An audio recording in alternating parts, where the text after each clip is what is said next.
So this is episode 3 of the podcast. Today I'm with Mr. Freckleton, and we were talking about the 30 Years' War. And I found it funny because when you're doing a podcast, especially when it's like for the school, you avoid politics, you avoid religion, but this is going to be a topic that's specifically about politics and religion. It's the politics of religion, in fact, yeah. But it's history, so I guess it's easier. So just give a little brief synopsis of the 30 Years' War. Okay, it's one of the most devastating and important conflicts of the early modern era. It really set up how Europe would develop after the fact. It had a lot to do with how the wars of the 20th century would play out, and it had a lot to do with a restructuring of military assets and how wars were committed from that point on.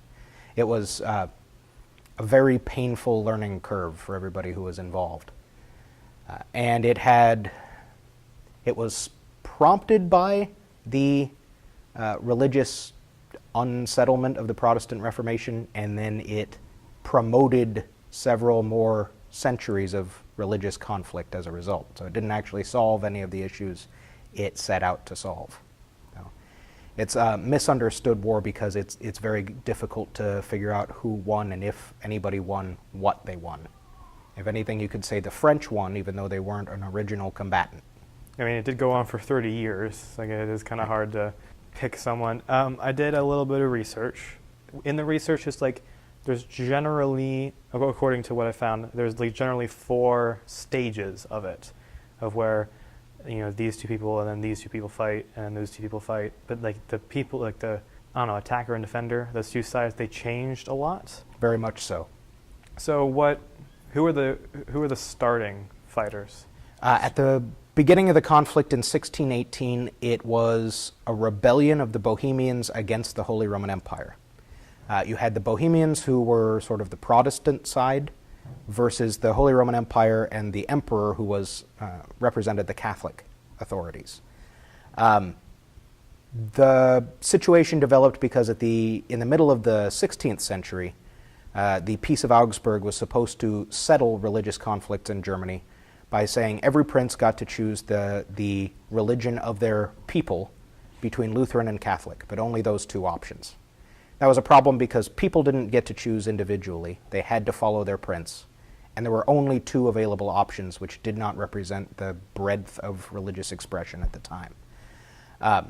The Holy Roman Emperor at the time was Catholic and was attempting to enforce Catholicism on the entire empire, even after more than 100 years of the Reformation and very entrenched Protestant beliefs.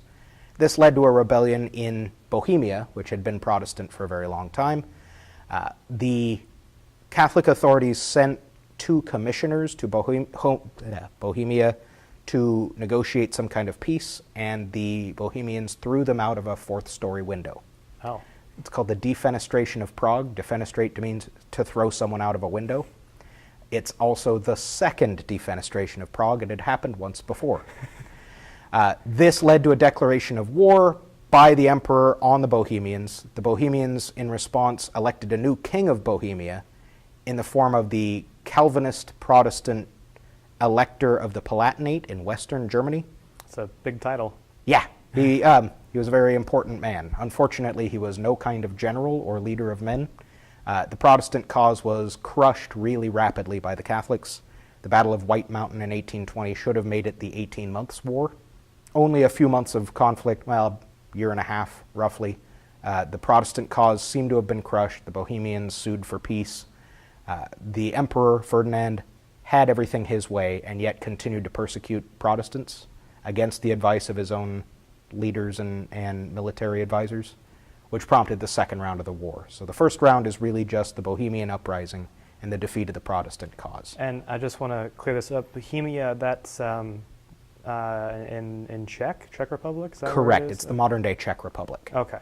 So so the Czech Republic area is rising up against Germany, basically Holy Roman Empire. The Emperor, he's also the Duke of Austria. The Bohemians have uprised. Round 2, let's go. Round 2. Emperor Ferdinand couldn't leave well enough alone. He continued to persecute Protestants. He took the Elector of the Palatinates lands and title and transferred them to the Duke of Bavaria, because the Duke of Bavaria had supported him in the first round of the war. Right. This upset the other Protestant princes of Saxony and the Elector of Brandenburg, both Protestant princes, Calvinists. They were upset over the continued forced conversion to Catholicism or the expulsion of Calvinists from Catholic lands. So they rose in revolt in the second round, starting in 1622. They acquired a whole bunch of mercenaries, which was the way that war was fought at the time. You hired the best army you could afford, rather than having national armies, which didn't exist at the time. And they rose in revolt against the emperor's rule. For a second time, this time over continued persecution. This war became the international version of the war, where it attracted the attention of the Danes. The King of Denmark was also the Duke of Schleswig and Holstein, which were German territories south of the Danish border. In his capacity as Duke of Holstein, he rose in rebellion, invaded Germany, and very rapidly got beaten by the emperor's mercenary army. The emperor also, since his cousin was the king of Spain, he was able to call on the Spanish army for support, and the Spanish army was the most advanced army of the era, so there really wasn't much resisting. Right. Poor little Denmark couldn't afford enough mercenaries to make a strong showing of it, so they withdrew from the war pretty rapidly, 1623-24, something like that. So the second round also went to the Catholic forces. That ends the second phase of the war. It's the Danish intervention, it's called. By this point, the war had attracted the attention of all the other major European powers. And the third phase of the war is characterized by the intervention of Sweden. Another Protestant, this time Lutheran power, had designs on gaining territory in eastern Germany, Pomerania. They had been fighting a war against the Poles at the same time. They used their gains against the Poles as a bridgehead to invade Germany for the Protestant cause. They were led by King Gustavus Adolphus II, who was probably the greatest military mind of the era. Right. Totally reformed the way that military structures work. Unfortunately for the Swedish cause, Gustavus Adolphus was killed in battle in 1632. So he didn't last all that long, but what he was able to do was establish a winning record against the emperor and encourage other foreign powers to intervene. The English had sent several mercenary companies, the Scots had provided mercenaries, but it's after the Swedish intervention that France gets involved too. France, for a long time, had struggled against the Holy Roman Emperors of the Habsburg line for domination of European politics. By this point, you'll notice that it has almost nothing to do with religion anymore. Yeah. The Protestant cause has now attracted Catholic supporters in the form of France. The Catholic cause is using Protestant mercenaries. It's no longer a religious struggle, it's just a dynastic struggle at this point. It's also completely gotten away from the people who are in charge. They're no longer calling the shots. It's down to mercenary leaders just rampaging across the countryside. When the French get involved, it's under the leadership of Cardinal Richelieu, the infamous bad guy from the Three Musketeers. Oh, okay. Real guy. He intervened against the emperor so as to make France the most powerful country in Europe. So is Sweden and France both fighting the empire at this point? Correct. Okay. As well as some German princes who are still holding out, and a whole bunch of mercenary companies. The emperor is running out of money. By this point, Emperor Francis II has died. His son, Francis III, wants out of the war under any conditions he can get. Spain has withdrawn from the war and is more interested in fighting against the Dutch. The 80 Years' War between Spain and the Netherlands had been going on throughout this period, so they overlap. The emperor is no longer interested in the conflict. When the French intervene, it's only a matter of time before the Holy Roman Empire sues for peace. At that point, really, the only country you can call a winner is France.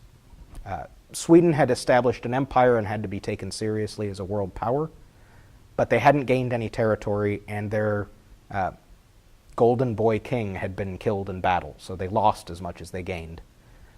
Denmark had been defeated twice on both sides of the conflict by this point, so they no longer mattered as a regional power. The empire itself was utterly devastated. Something like 90% of livestock had been killed, destroyed over the course of the war. 70% of land was unfarmable because of the bodies and the fires and so forth that had ravaged it. And something like 40% of the human population had been killed in warfare or subsequent famine and disease outbreaks. So Germany was devastated. The empire still existed on paper, but it was really just sort of a series of treaties amongst minor princes and the Dukes of Austria. So the Habsburg family lost control of Germany, effectively. They were reduced to the hereditary Dukes of Austria and not much more. And the Kingdom of France, now under Louis XIV, who was just a kid at the time, became the preeminent force in Europe, which set up the rest of the 17th century, with France as the leader in politics and culture and military force and everything else. The reign of the Sun King was the height of French dominance. So, okay, just to recap, there's a lot of process, there's a lot of information. A lot of stuff going on. Bohemia has an uprising. It's crushed by the Holy Roman Empire. So Brandenburg has an uprising, right? Is that Brandenburg? Brandenburg and Saxony. And Saxony. They have an uprising, which gets Denmark involved. Then Denmark is crushed, plus the two uprisings. Correct. Then Sweden gets involved. Then later, France gets involved. Correct. After Sweden is reduced, France enters into the conflict, again for completely political reasons, just because the French hate the Habsburgs. And then pretty much the Holy Roman Empire is basically gone at this point. Essentially, yeah. And then that's the end. That's like the end of the war. It sort of staggers to a halt in 1648. So if you were to, like, I don't know, I guess from 1 to 10, rate the importance of this war and like how it ended, and what would you give it? Like 10 being like, you know, really, really important. It's got to be up there. The scale of the conflict was never seen before and not seen again until World War I. So as a war, it's highly significant. Its impact on the development of tactics, also really important. Its impact on the development of European states, probably an 8. Okay. I'd say it's that significant. It's overlooked a lot because, as we mentioned, it's really hard to get your mind around. It's not nice and neat like World War II is, where there are clear bad guys and good guys. It's not like the Napoleonic Wars that are full of romantic dashing and beautifully caparisoned horses charging across the battlefield. It's an ugly war. It's complicated politically and religiously. It didn't really solve the original issue, but it's super significant. It changed the course of history in the early modern era.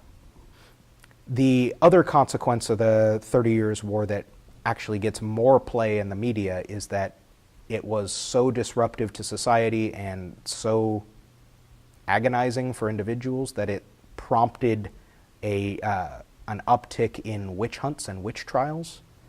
The real heavy element of the witch trial period was during the 30 Years' War, and tens of thousands of people were executed for witchcraft during the same period of time.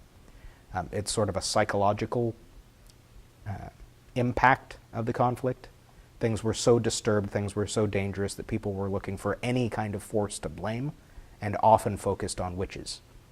So at the same time that the civilian population was being persecuted and robbed and murdered, they were killing one another off out of anxiety through the witch trials. And of course the witch trials continued into the 18th century and beyond. Well, I'm out of questions. Anything else you want to say? I think that covers it pretty succinctly. I mean, there's 1,100-page books on the subject. There's plenty more detail to go into, but that covers it probably in as much detail as we've got the time for, I think. Right. All right. Well, thank you for your time. My pleasure.